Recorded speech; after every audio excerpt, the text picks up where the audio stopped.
Now, your host, Ken Broo, on News Radio 700 WLW. Well, hello there. 12:07 on this Saturday afternoon. It's supposed to snow this time of the year, not rain. Of course, around here, if it doesn't snow, that's good news. I mean, the minute the clouds roll in, the white knuckles come out. You know what I mean? We all kind of forget how to drive at a certain point. But be that as it may, welcome back into this Saturday afternoon as we cruise right through it. I don't know if this has happened to you. You may have done it. But there is a deal that's going on out there, particularly with younger employees, called ghosting. Now, this isn't like a work ghosting. Work ghosting and I suppose personal life ghosting is different. Personal life ghosting you probably are aware of. You know, you contact somebody, you go out with somebody, and then you never hear from that somebody again. Now at work, it's beginning to creep into that as well. Maybe it's a product of the I guess the employment numbers being really skewed heavily in the employee's favor now, or maybe it's just a decided lack of bad taste. Either way, it's not a great way to go through business, not a great way to establish any sort of career. But why are more and more workers, particularly younger workers, ghosting their employers? Let's bring in, and she is so busy on a Saturday coaching people, making sure people's lives are on the right track. She's a business and career coach, and we've had Tracy on with us many, many times. Tracy Tim is someone that knows all about this, and she joins us now on 700 WLW. Tracy, good afternoon. Thanks for joining us. Hey, good afternoon. Thank you so much for having me. You work 7 days a week, right? No, only 6. I have a very strict no Sundays policy, but I am working today. Somebody comes to you with some sort of stress factor in their life, and it's a Sunday, and you say, hey, I'll be in the office at 8, 9 o'clock tomorrow. Call me then, right? Yeah, you got to have boundaries, man. That's right. That's right. That's right. Now let's dive right into this. Ghosting is basically disappearing on somebody, whether it's in a personal relationship or a business relationship, right? Yes, that's correct. And I'm pretty sure it's sort of evolved from the dating usage of the term, and now we're seeing it more and more, unfortunately, in the corporate space as well. In the dating sense of it, ghosting means that you're dating someone or you've made contact with someone, and it looks like you got a thing going back and forth, texting, Instagramming, whatever it may be. And maybe you go out on a date, and then after that date, the guy's gone or the girl's gone, and you can't find them anymore. Unless, of course, it's a small town, and then you can stalk them. But the fact of the matter is, that's what ghosting is, right? Yes, that's correct. And unfortunately, anybody who has gone on a date probably in the last 10 years knows exactly what you're talking about. Yeah. Okay, so now that person who might or might not have done that in their personal life goes looking for a job, and they come here to Cincinnati, and they're looking for work, and maybe they go to one of our largest employers here, Procter & Gamble. And they go down there, and they go through the whole hiring process and maybe go through the probationary process. And then after 2 or 3 days, they're gone because they found something better at Kroger or at UC Health or someplace. Yeah, isn't that fascinating? All the work that you go through to hire somebody and all the work that they go through to get the offer, and then all of a sudden they're gone. Well, what's fascinating about it is, and I don't know if this is old guy mentality or if it's just the young mentality doesn't value the same things we do, but you would never do that to an employer. You would never walk on an employer. There was at least 2 weeks, maybe more than that. Where did we get from there to here? Oh, I wish I had the magic answer for you, Ken. I really do. It's sad. It's really sad. And I think what we're seeing, unfortunately, is people who do this don't have a longevity mentality. They're not thinking about the long-term impact that that's going to have on their career, and the fact that your career is actually, as you know, fairly long. Mm-hmm. And if you burn bridges at the very beginning, you never know. You never know when that person's going to end up being maybe the hiring manager at the job that you want, that's your dream job, yeah. or your future boss, or even just works at the same company or in the same division as you. Then you set yourself up for real trouble. Yeah, but this is where I get it. We're here. Yeah. At some point, someone told the person that's ghosting, hey, this is okay to do.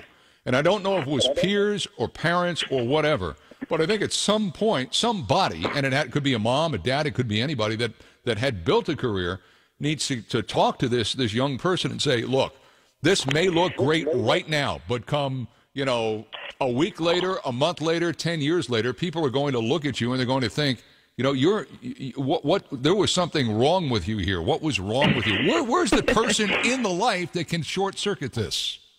Yeah, so, to me, it comes from a deeper psychological fear of being rejected and of the fact that I think a lot of, especially young professionals, didn't have to deal with a lot of conflict, right? If you think about it, like their parents stepped in and maybe handled conflict going on in school when they were growing up.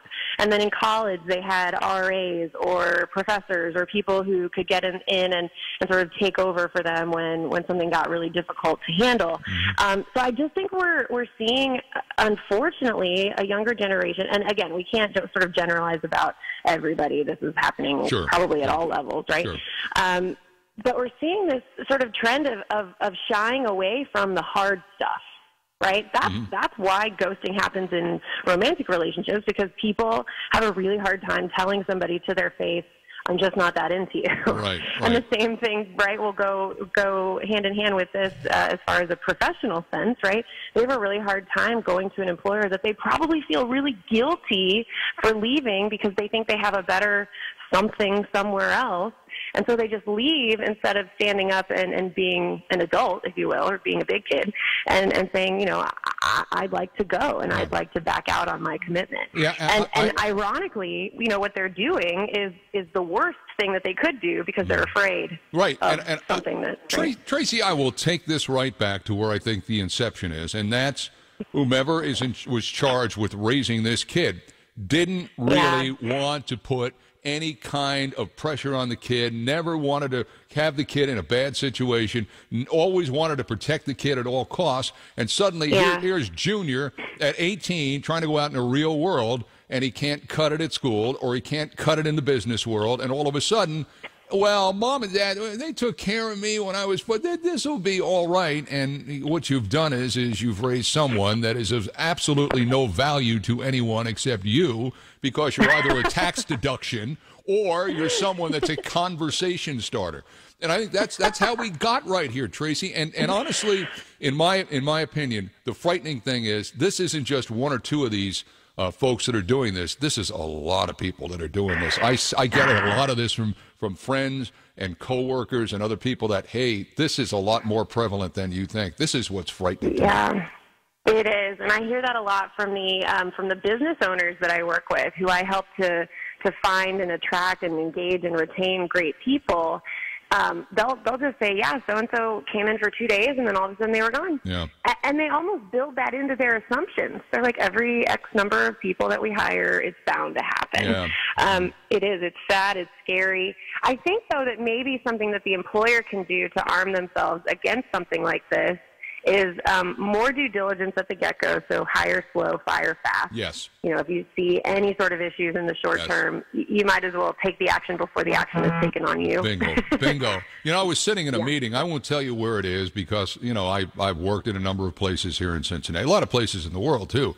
But I'm sitting in this meeting, and they're introducing new staff, and this person's going to do this, this person's going to do that, and then they get to a guy. It's a media company. It's a local. It was a local media company. And they get to this guy, and he's being introduced by the boss, and the boss says, "Oh, this guy's great. He's going to write this great stuff. He's going to do this. He's going to no. This is a Wednesday. By Friday, the guy was gone."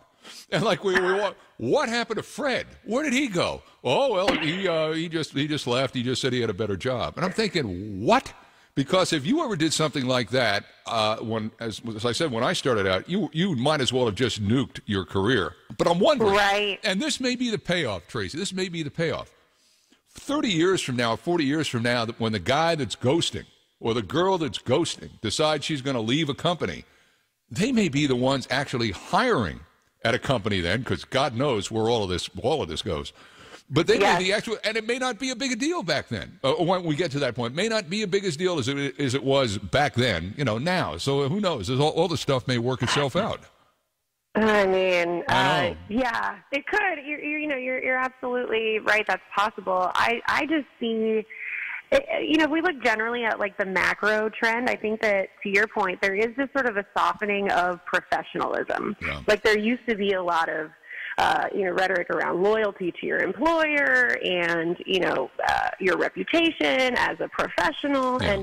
And I think a lot of that deteriorated in 2007 and 2008 when immediately out of the blue there was no loyalty from the employer side, right? And it was through maybe fault of their own, maybe no fault of their own. But either way, I think that contract got broken. Yeah. And I think a lot of people, I know my age for certain, don't look at their jobs the same way that our parents did. Right. We don't see safety and security anymore from a 9 to 5. And I wonder if that has something to do with it as well. It's almost like, well, I know that they're not going to have any loyalty towards me, so I'm not going to worry about, taking the time to make a gracious exit. I'm just going to go. Yeah, I know. It's what's in it for me now. I get that, completely get that. Now, you're a business and career coach, Tracy Timm. So what are you telling people that come to you about this and about how to operate, particularly if you're an employer in a new wave business world? What would you tell them at this point?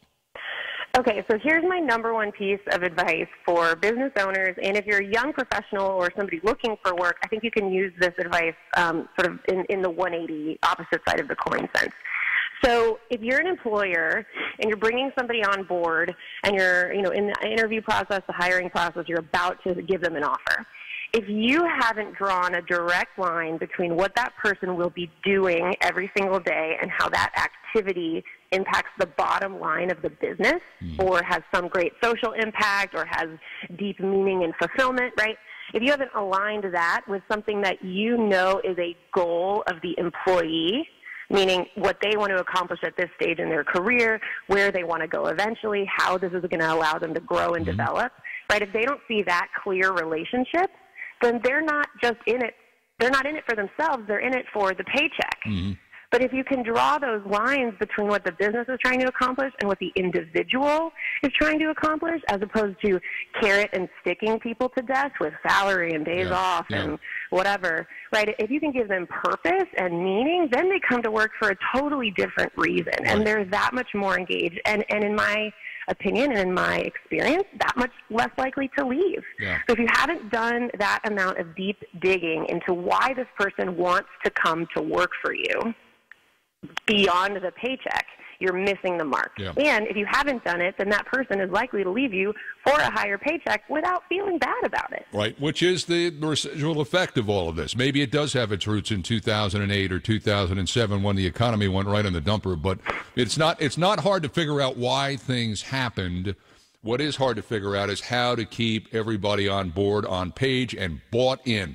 And that's what the good CEOs and the good mid-managers can do. You're just a delight. You're working all afternoon, and you're spending time with me and my audience in the morning. I just think you're terrific, and anytime we can get you on, we claw for you. Anytime we can get you on. Ken, I'm just saying. Tracy Timm. Thank you so much. And it's an honor. You can find her at www.tracytimm, TracyTimm.com. That's where you can find her. Thank you so much. Thank you, sir. It's great and a pleasure as always. Tracy Timm. Every time I have her on, I learn something. And I've often been told this, is that if you can learn something from someone, that is a great person to have in your life. And if that person can learn something from you, that's what's called a good relationship.